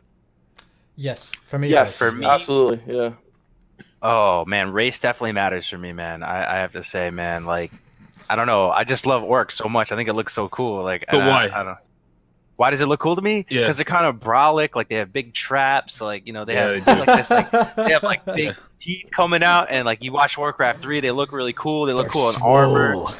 Even when I played Warcraft 40K, like I played the orcs. I always thought the orcs looked cool to me. And I don't know, like just the kind of, it's almost a little bit tribal, their style, and like the little spiky palisades wall. All that architecture and the style, it just resonates with me the most. It looks the coolest to me. How about Hunter? What about Hunter? Like I said, there is nothing cooler to me in Classic WoW that when you make that level 1 Hunter, you spawn into the world and you're standing there and all you have is like a little brown shirt and you have a little hatchet, like a little hand axe and a little shitty bow. and it's just you up against the world, baby. Like you just Yeah. literally have a little drawstring bow, and you just have to start killing boars and putting the pieces together. You eventually tame a pet. That like survivalist trapper mentality when you're out in the open world, and it's on you to make it. I love that. I love that. And So also, follow-up like, question. Yeah, go ahead. Kargoz is like he's a soldier, like that. He's talking Okay. about something that he's like intimately, like that's how he does in Yeah. his real life, Yeah. you know. Yeah. So I was Yeah. going to say, do you feel like you've personified that with your own personal life? Yeah, I your fantasize yeah. about that. Like I'm a prepper, guys. By the way, time like low key, I'll just say it. Like if you look over to this side of my room, I have like bug out bags everywhere. I have like go bags for my dogs, for want one. myself. I say super ready and strapped up at all times. I got tons of water in the house, tons of He's anything. got that morning glory dew ready to go. I think that's one thing about being a individual or American or whatever it might be. One thing I do love about our culture is that we're a very self-reliant people, and being self-reliant and independent is like it's at the core, baby. Like and just everyone having that mentality of like, even if everything else goes to shit, I'm gonna still protect my family. I'm still gonna hold it down. I'm gonna still keep fighting the good fight, peace back society if I have to together. People, that's something that goes through the male ego and the male mind and stuff like that a lot of times. And that to me is embodied in Hunter. You're resourceful, you're independent, you're self-reliant. It's just you and your pet. I'm a big dog person. I have 2 big German Shepherds, as you guys know, so that everything about it, if it makes sense, it's coming full circle. That's why I love the class so much. It's just, That's good. perfect, man. You're That's complete. great. Yeah. What do they call it? Like, dogs look like their owners. I guess WoW characters look like their owners too. Yeah. Right. Yeah. I I agree. think you guys have heard mine before as well, like with the Oh, go Forsaken. for it. I want to hear it again.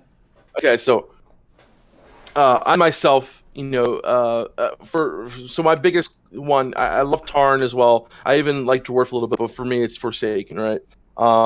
The closest thing I feel like why I feel so close to Forsaken is because I feel like they are judged before, so someone sees this, they see this hideous creature, they see, something that they think is one thing, but is actually another. So I feel the connection to this, outcast, feeling very, like I grew up like having, this feeling of being like an outcast, not really fitting in, having the, people, I felt like everyone was judging me, this, that, and the other. But inside, I felt like, I had a lot to offer, things like that. And that's where the priest comes in, right? I, as a person, I like to be, I like to help people, right? It's kind of like what it makes me feel good by helping out people. So I like, whether it's buffing someone down the road, whether it's healing someone, whether it's being that person in the background where I'm not so much as like very much on my own, right? I never really was a follower, but I really wasn't a leader either. I was always felt like I was off to my side on my own, and that goes with the Forsaken too. It's kind of like they're the faction all to themselves, And so with the priest, though, I always felt like I had this dark side to me too, which with his shadow, I always had, with things in my past, with my addiction, things like that. So I had this side of me that was dark, but I had this outwardly going appearance of, everything's good, everything's going fine, everything's this, that, other. And then when I, started to get more and more into my addiction, got bigger, this, like that, I always felt like I had something stirring inside of me. I was pushing this down, and that was like the shadow within me, So I feel like that right there was what really connected me. And then as I get older, I really tapped into more of like, because for me in my addiction thing, I feel like the best way to keep it is by giving it back, right? I got my certification, became a CRS, and I do that now. Like I help people here and there with what I can do. And that really goes with the priest being this person who's a healer, who's a buffer, who's kind of back on the sidelines, rooting for you here. You can go ahead. But I still have this dark side within me. Like if you piss me off, don't piss me off because I'm gonna mind flay your mind controlled off a cliff. So funny. What you're saying, Defcamp? If you guys in the chat, shout out if you agree or not. But he is a priest, man. Like when I think about him playing any other class, it doesn't make sense to me. When I imagine Defcamp as a mage, or if I imagine Defcamp as what would be the most crazy one? Defcamp as a druid? I couldn't see Defcamp as a hunter, druid. maybe. Maybe as a hunter. Yeah, you don't seem like a hunter type. Honestly, priest makes so much sense, bro. And honestly, you also play rogue, and that would probably be the closest thing I'd say is a second. It actually makes a lot of sense. I don't know why. Maybe I'm biased, but I could totally see it, man. It makes sense. Hates for himself. Just joking. You've got an interesting story yourself, Melderon, because your preferences changed as you have as a person have changed. Yeah, I used to like warriors a lot. But so let's start with faction. Horde. Horde is it's the camaraderie in the, even though they have very differences, the races are so different from each other in so many different ways, but the camaraderie that you feel when you play as a horde, I just don't, I can't explain it. It's like you all know you have a shitty way of like life sucks for most of the horde races, right? And I'm not saying life sucks, I'm not trying to say, but I feel underdog. like you're underdog, you're like kind of like you don't really fit in all the way in. And you have this really big camaraderie and a sense of honor, even though they aren't really similar, the races. So I think, I mean, that's horde for me. Orc, which I will main in vanilla. The orcs had it rough. I mean, you say what you will about the orcs, but you could say about the fell and they were corrupted, but the orcs really had a hard way. And they don't mince words. They don't show weakness. They are pretty complex, and in my opinion, sometimes the horde races can be more human than the humans really can, because they show more complexity. So I like the boldness of the orc. I like the straightforwardness of the orc. I like the battle readiness. Step to any challenge. Orcs will step to any challenge, right? And I think that the shaman part of it is love of nature is one.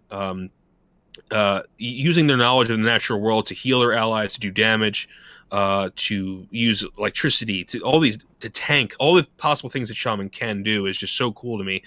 And I think that I'm leaning more towards resto endgame now, because Defcamp, I used to be more of a protector. I used to be more of someone who really valued group formations. I was a guild leader as well. I was main tank in the guild we were in. But now I'm kind of taking a step back and kind of being like, I want to try something a little different. I kind of want to just scan the horizon, use my knowledge of the mechanics of the game to kind of just be like, all right, I'll heal this person and do this and watch out for that over there, tank and this. I feel like it's more of a, I said this on Countdown the Classic, and Josh really made fun because it's really funny. I said, you're like more of like a rear commander as a healer, as a front commander. You're like the guy in the back kind of doing this. And but that's me. I know that's long-winded, but basically I went from warrior to shaman because I feel like my life changed. I feel like me myself have changed, and I kind of, and shaman can still have that guardian role though. It still has that guardian role. Like, that's the thing. Like Melderon for a long time was in a lot of ways like a guardian for me when I was going through my addiction, and then that's when you really, during that time in that period, is when you really played tank a lot. And then like as that kind of subsided, where I was more better taking care of myself, you kind of went into a different role, but you still have that guardian mentality to you with the shaman. And I love that. That's really cool. Yeah. And we're planning on actually shaman tanking all the way up to 61 classic. Oh, that'll be interesting to see that. Defcamp's going to heal, as a priest, and it's actually really benefits the shaman because Bubble, the power word shield. You don't need to worry about rage. Right, exactly. So I could just power shield him constantly, nonstop. Yeah. That's why I think priest might be the best healer combination with shaman tank. Absolutely. I mean, not that shaman's good too. Don't get me wrong, but I think priest is a little better.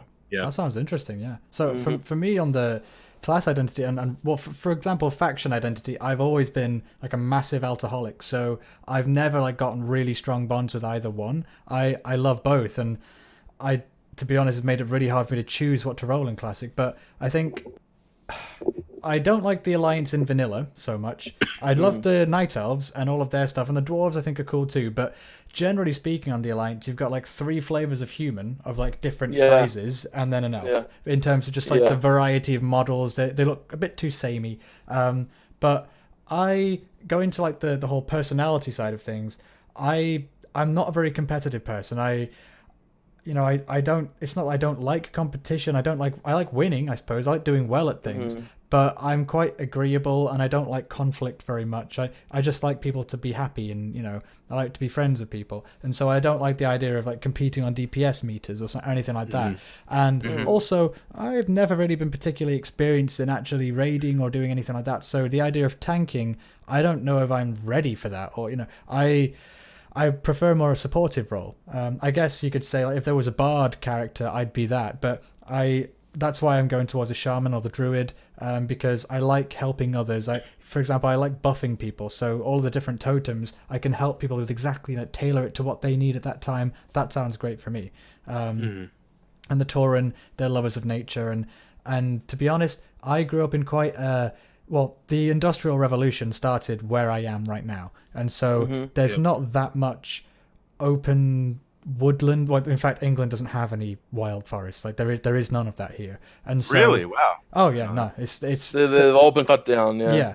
It's when I fly over. I mean, thankfully, I'm moving there very soon. But when I fly back from Norway on holiday, and I see all the trees, and it's amazing, just as far as the eye can see. But then when you fly over into England, and then where I'm in Manchester, so I'll do it so you guys can see. So this is England, like the coasts here, and the Pennines in the middle, like the mountains on the top there, and you've got like York over here, and you're coming over from Norway, and you cross over into Yorkshire and all of that, and Manchester's on this side.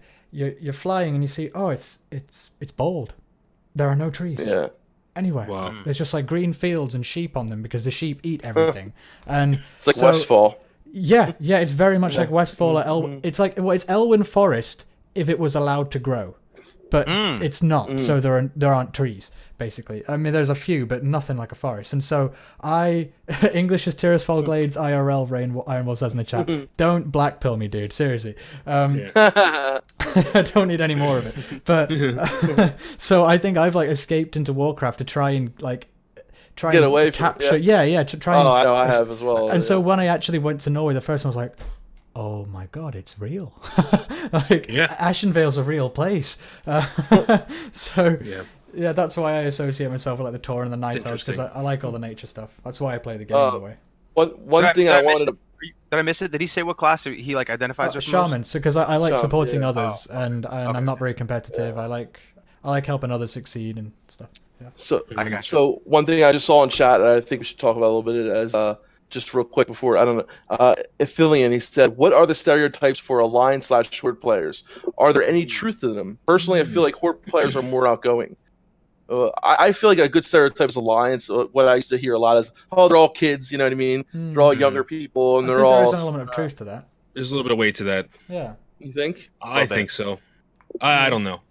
I could be totally wrong there, but I feel that Horde are a little bit usually more mature. Except for Barrett's chat.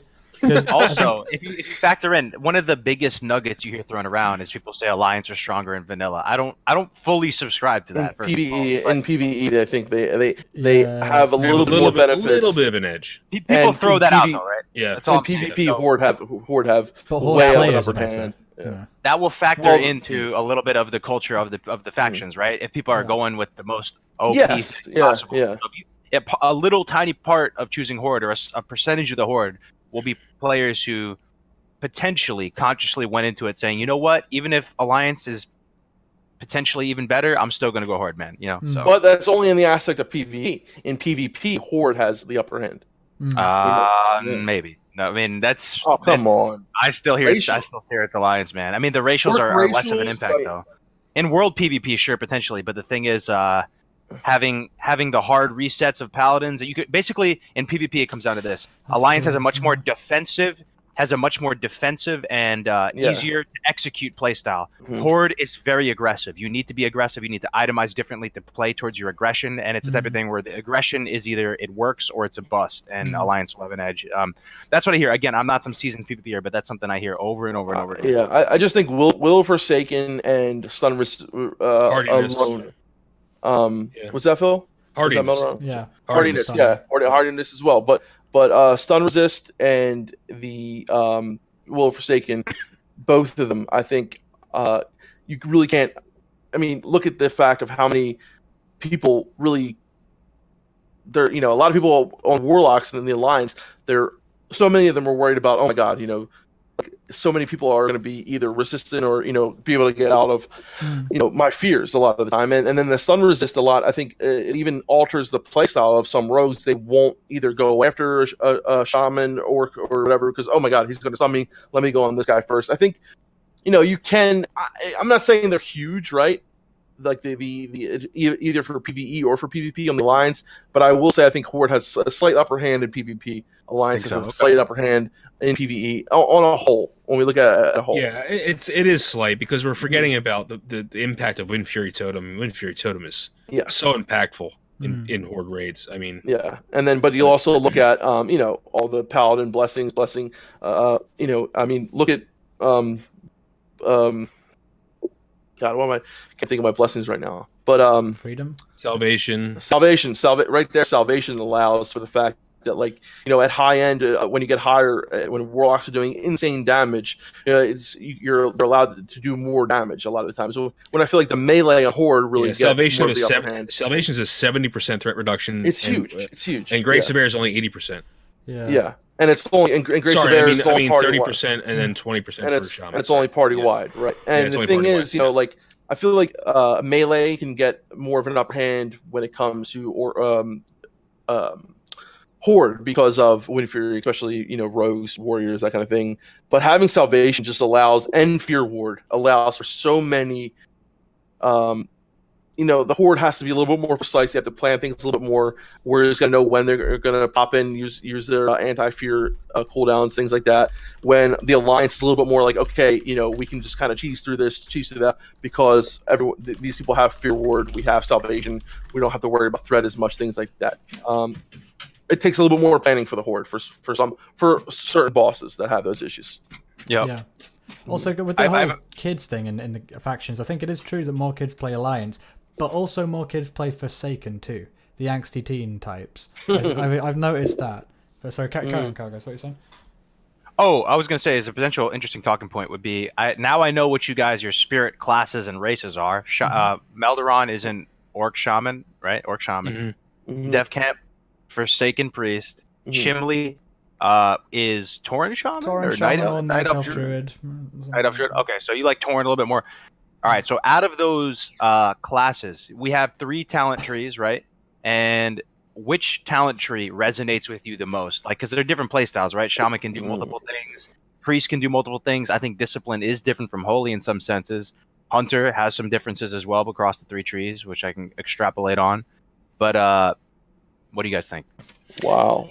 That's a hard one for me. So you said which aspect of that class is more? You have 3 talent trees, right? You have 3 talent trees, and the 3 talent trees embody so much differently, especially with Shaman. Like Shaman Elemental is like aggressive, actually, right? I mean, it's very aggressive. Essentially, has dealing with fucking fire and I don't know. What do you guys think? You have any initial thoughts? I mean, it doesn't have to be. So I will say this.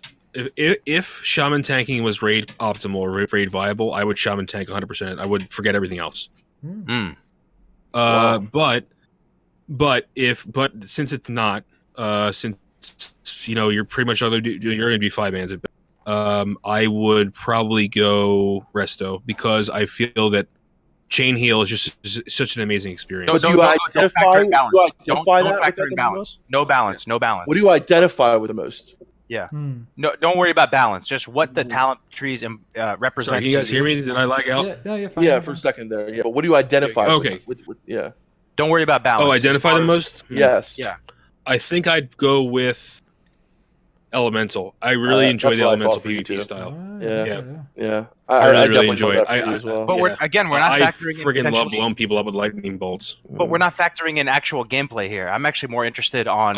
It's like my class fantasy. Yeah, on the class fantasy. So you have these. I still think Elemental because Elemental's still that wise shaman. It's usually an older shaman. It has more understanding of the natural world and the elements, and that's what I value the most. I mean, Resto's cool, and I think Resto and Elemental kind of share a little bit of a bit there, but I think Elemental is really interesting. Again, that's my primary choice if Shaman tanking is available. If Shaman tanking was available, Kargoz, and so I'm much more sound-wise with the protection role because it's not just tanking, it's like this really awesome hybrid of like using electricity and using your shocks and using your totems, and it's almost, and you can off-heal, so you can still do all those things where it's I would really like to shot. That's what I see you as, man. Like that tanking. I see him as that as well. Right. Do you mind? What about you? Earth Elemental. Yeah. I don't know what. I don't know. I play all 3 specs, so I got to think about this. You guys go ahead. Okay. I think I just have a huge bag of totems that I could just like throw to people. I just want to give them the right buffs. I like buffing people. I don't know what it is. Yeah. Pick the right class. What about you though? As far as the specs, is there a certain? I mean, just all things considered, the color palette of it, the way it just whatever it represents to you. I guess the options you have are elemental, enhancement, and restoration. Right? Probably Resto. Yeah, because I like healing. I I've never been much of a DPS chart watcher. I think it would definitely have to be Resto because I like being that, helpful, keep everyone up and, kind of paternal, even though I'm quite young, but I like the idea of helping a group through the dungeon and, taking care of everyone. No glory. Yeah. Very selfless, very much a giver. That's crazy. I mean, so for me, Hunter, we have 3 specs. We have Survival, which I really like too. Marksmanship is the master, man. Yeah, you already know, dude. Marksmanship is You've the seen one the I like size of that least. dog. Yeah, Dude, Marksmanship is the one I like least. I have to say, even though it was kind of fresh a little bit on retail when you could go with no pet. Man, I was still like, dude, fuck this. Like, the Marksman Lone Wolf was the least attractive to me. The Marksman spec. I like Survival and Beast Mastery the most, but I gotta say, I think Beast Mastery takes the cake for me. Yeah. I love, even though the talent is shit, the talent Spirit Bond is so flavorful to me. I can't even put it in words. So Spirit Bond, if you guys don't know, it's like a tier 4 or something talent down in Beast Mastery, and you and your pet are like linked, and you both have this buff on you. You both have this buff on you, and you're both regenerating a little bit of health every 10 seconds or something like that, right? And I remember seeing Hunters back in the day with that on them, and I wasn't playing Hunter at the time, and I was like, oh my god, that class is so cool, dude. That class is so cool. Like, he's like kind of has like sharing this spirit bond with the pet, and just having that relationship with your pet, and just having be equals. I guess is what I'm saying. Equals with your pets. To me, so cool, man. So cool. Okay, so I've been thinking about this a little bit now. So I love the things I love in like the shadow. I'm gonna start with shadow. I love the shadow. I love the color scheme, the shadow tree, that purple. I love going into shadow form. I love spells like vampiric touch. Vampiric embrace, where you're getting healing back from the damage you're doing. I love the silence. I love the ideas of like mind blast, mind flay. Fearing people. I love all those things so much about shadow. And shadow really is like when I'm not healing or whatever. Like I love playing a shadow priest. It's not just because it's the only DPS I can do. I mean, not only DPS, but it's not because it's the only spec I can go out there and kill shit. It's not because it's my only option. I actually was drawn to priests through shadow initially. I actually thought shadow priests were so cool. When I was playing my rogue and I got destroyed by the shadow priest, I was like, what is this? Like, it's a priest that's almost like a warlock, and they're like kind of have this like dark way to them. But then when I started healing, man, like I fell in love with holy, the holy tree, and I love the fact of like even though like Legwall never use it, like things like that, but I love the holy nova, the using healing spells. But for me, it's not flary enough, like as much as shadow has this flare to it, and discipline as well. Like I play all 3 specs, I play discipline in early vanilla to get that int boost, to get the power infusion to help the raid. You don't have a lot of spirit. You really get a lot of benefits in early game as a discipline priest because you need that mana to last your fights. But then when I get holy, I think when I tie my holy up and when I have like my benediction, like I love that holy priest with my benediction and all that. But man, it's like a really close tie for me between holy and shadow, and I really. Because I love what Chimley said about the healing, like being that discipline giver. Doesn't really embody both, huh? Discipline is like its own thing. No, discipline is absolutely its own thing, man. And that's the thing. A lot of people thought like, oh, discipline's kind of like the in between thing. No, it's. I mean, it became that a little bit more like when you could do DPS, like when you got penance and things like that. It became, but it's completely different than shadow. I mean, shadow is so different from the other two. It's really like a whole nother class in a way. And that's why I like it so much. So for me, it's almost like a tie between holy and shadow. But if I had to pick, man, if I had to pick, I would probably give holy just a little bit more. I could see it. Yeah, I could see it. Maybe a few years ago or something, you'd be more shadow. But I think maybe at this stage in your life, and the cool thing I'm thinking about right now is that if you're shadow, you can still cast Shadow Word Pain. You get a little splash of the darkness. Exactly. And I love it. And you can mind. You can still mind blast. Yeah. That's the you don't have that mind really play. bothers me. Yeah. With retail WoW at the moment, that is my main problem. Is that I'm a shadow priest? I completely forgot how to cast healing spells. That's just so stupid. I hate it so much. Sorry, I just need to get that off my chest. Yeah, I love being able to drop out of shadow form and throwing heals out. Like that's a great thing about leveling shadow. Like you can still heal dungeons. Yeah. Great. I mean, absolutely fine. all the way to level 60, like you can do, Darn Maul and Shadow, like you'll be fine, as long as you kind of more have fun as well. Like you have to be It like, is. oh, have to really try hard. And the great thing is too, like I love doing dungeons and like, I gotta try to get that last hit so I can get my spear tap to proc. You know what I mean? Get the last hit with the wand. I'm like, hey guys, don't hit. Let me get the last hit. I spot, and you're like, you don't have the drink now. I'm good. As long as you have like some plus healing gear, just into spear gear, you're fine. You don't need any real talents in the holy tree. But yeah, I love priest so much, and the thing is, like, Shadow is so unique. It really is, and It is, yeah. and that's why I love it so much. But I have to give a little bit more to holy, especially like how holy becomes so good in the Burning Crusade. But the thing is interesting, like after that, Wrath in Wrath, discipline becomes amazing. Discipline is so good in Wrath. But when I look at everything, when I encompass everything overall, holy priest, especially in vanilla in BC, is so good.